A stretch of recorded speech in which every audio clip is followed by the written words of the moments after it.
Okay, fine. So today we are learning about your economic syllabus.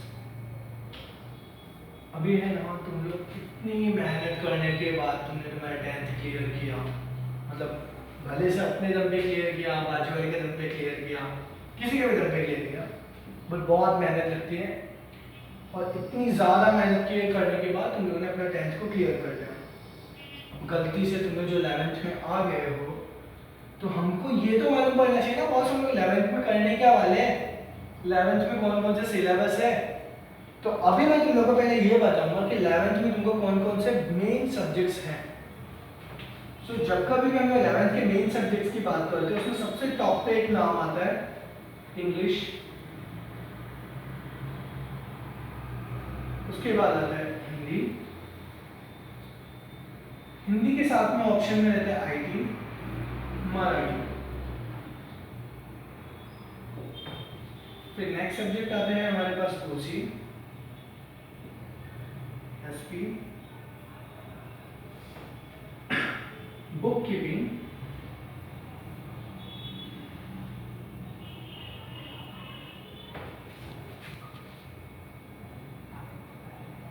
Economic,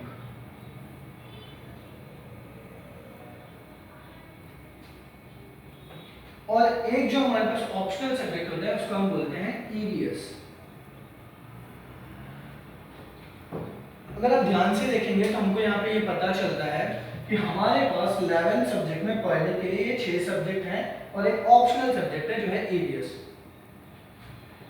जब कभी हम लोग एसपी की बात करते हैं तो एसपी के साथ भी एक ऑप्शन में होता है सब्जेक्ट, उसको हम लोग बोलते हैं मैथ्स।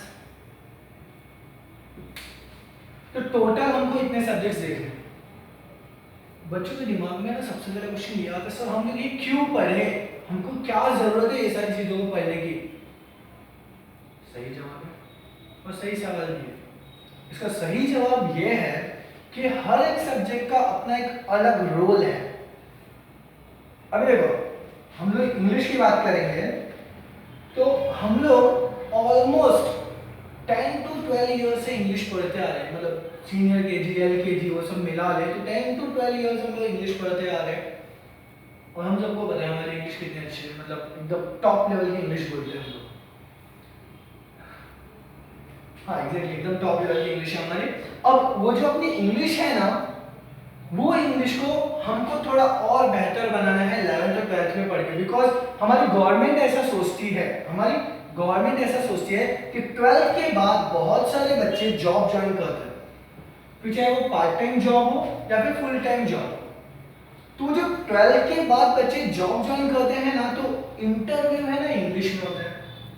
अब जब इंटरव्यू इंग्लिश में होता है और बच्चा अपना हिंदी में आंसर करेगा तो गलत बात है ना यार, जैसा क्वेश्चन है वैसा आंसर मिलना चाहिए। तो तुम्हारा इंग्लिश का नॉलेज थोड़ा और इंप्रूव हो, इसके लिए तुम्हारे सिलेबस में एक सब्जेक्ट एंटर किया, वो है English.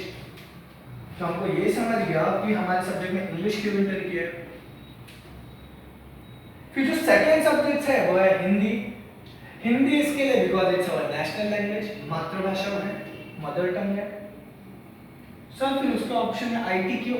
IT is very important concept, very important subjects for global industries. अगर हमको ग्लोबल एनवायरनमेंट में काम करना है, अगर हमको आज के क्लाइमेट में काम करना है, तो हमको कंप्यूटर्स की नॉलेज होना बहुत ही ज्यादा जरूरी है। इसके लिए आईटी हमारे सिलेबस में डाला। सर फिर मराठी क्यों डाला?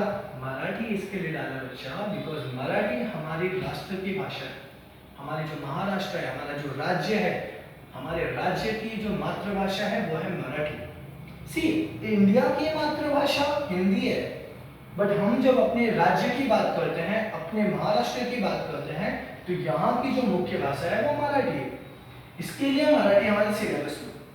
सो now we understand why we having और subjects like Hindi, IT and Marathi. The next and important concept is OC. OC का मतलब होता है organisation of commerce and management. बहुत सारे लोग इसको ओसीएम भी बोलते हैं। इसका मतलब होता है organisation of commerce and management. Organisation का मतलब होता है कंपनीज, फर्म्स, जहां पे बहुत सारे लोग साथ में आते हैं, हम चीजों को ऑर्गेनाइज करते हैं। कॉमर्स का मतलब होता है buying and selling of goods and services. And management का मतलब होता है उन चीजों को मैनेज करना। तो ये होता है ओसीएम का मतलब। ये हमको इसके लिए सीखना है ना, बिकॉज कॉमर्स फील्ड में हमको मेन काम बिजनेस है, और अपने बिजनेस को कैसे मेंटेन करना है, बिजनेस स्टार्ट कैसे करना है, बिजनेस एंड कैसे करना है, वो बिजनेस की सारी बातें ओसीएम में आती है। उसके बाद जो नेक्स्ट इंपॉर्टेंट कंसेप्ट है एसपी एंड मैथ्स। एसपी का फुल फॉर्म होता है सेक्रेटरियल प्रैक्टिस। इसमें तुमको कंपनी से रिलेटेड लॉज पता चलेंगे, कंपनी कितना कैपिटल इशू कर सकती है, उसमें कितना खरीद सकते हैं, कंपनी के लेटर्स कैसे लिखते हैं, अलॉटमेंट क्या होता है, सब्सक्रिप्शन क्या होता है, सारे इंपॉर्टेंट टर्म्स तुमको एसपी में बेसिक लेवल पे समझाए जाते हैं। और मैथ्स उन लोगों के लिए जिनके दिमाग थोड़े ज्यादा तेज है, जो ऐसा समझते हैं कि मैथ्स में वो अच्छा स्कोर कर पाएंगे, उनके लिए मैथ्स सब्जेक्ट होता है। सो नाउ वी अंडरस्टैंड कि हमारे सिलेबस में एसपी एंड मैथ्स क्यों है। Next is book keeping. See guys, जो तुम्हारे लेवल पे बुक कीपिंग है ना, वही बड़े लेवल पे अकाउंट्स है। बुक कीपिंग का मतलब होता है हम अपनी बुक को एक साथ में अपने पास रखते हैं। देखो, अगर मैं बिजनेस कर रहा हूं, एक दिन में 5000 ट्रांजैक्शन करता हूं। 5000 ट्रांजैक्शन करने के बाद अगर मेरे पास कोई इंक्वायरी के लिए आता है और मुझसे ऐसा पूछता है कि सर आपने 12 बजे कौन सा गुड सेल किया था, तो मैं उसको नहीं बता पाऊंगा, बिकॉज मैंने कोई बुक्स मेंटेन करके नहीं रखा है।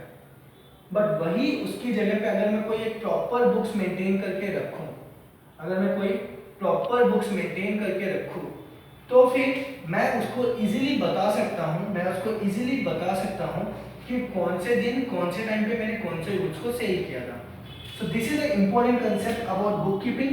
इसे ही हम बड़े लेवल पे अकाउंट्स बोलते हैं। लास्ट में है इकोनॉमिक। इकोनॉमिक का मतलब अर्थशास्त्र। तुम लोग 5th स्टैंडर्ड से पढ़ते आ रहे हो। 5th स्टैंडर्ड में तुमने पढ़ा था पॉलिटिकल साइंस, सिविक्स, वो सारी जो चीजें हैं it's also covered under economic. Proper economic आपने 8th, 9th and 10th standard में पढ़ा था। 11th में उसी को बेसिक लेवल पे हम लोग इंक्रीज करेंगे और अपने नॉलेज को बढ़ाएंगे। तो economic for a knowledge purpose is a very important concept, हमको ये यहाँ पे देखना है। ईवीएस जो आप बचपन से पढ़ते आ रहे हो उसी के बारे में ये है, और हमको ईवीएस ऑप्शनल सब्जेक्ट है। इसका या तो प्रोजेक्ट बनता है या तो ग्राफ बनता है, बहुत सारी चीजें हैं, इनका उनको ग्रेड मिलता है एग्जाम में। So these are our 7 subjects. अब ध्यान से सुनना बच्चों, इंग्लिश की लाइफ है 2 years, 2 years, 2 years, 2 years, 2 years, 7 years, 2 years. मतलब आप यहाँ पे जितने भी सब्जेक्ट्स देख रहे हैं वो सारे के सारे सब्जेक्ट्स खाली आपका 11th एंड 12th में है, except economic subject. Economic subject आप अपनी लाइफ में जब तक एजुकेशन करेंगे तब तक आपके साथ में रहेगा कॉमर्स फील्ड में। And what of this economic subjects is taught by me in your batch and in many batches also.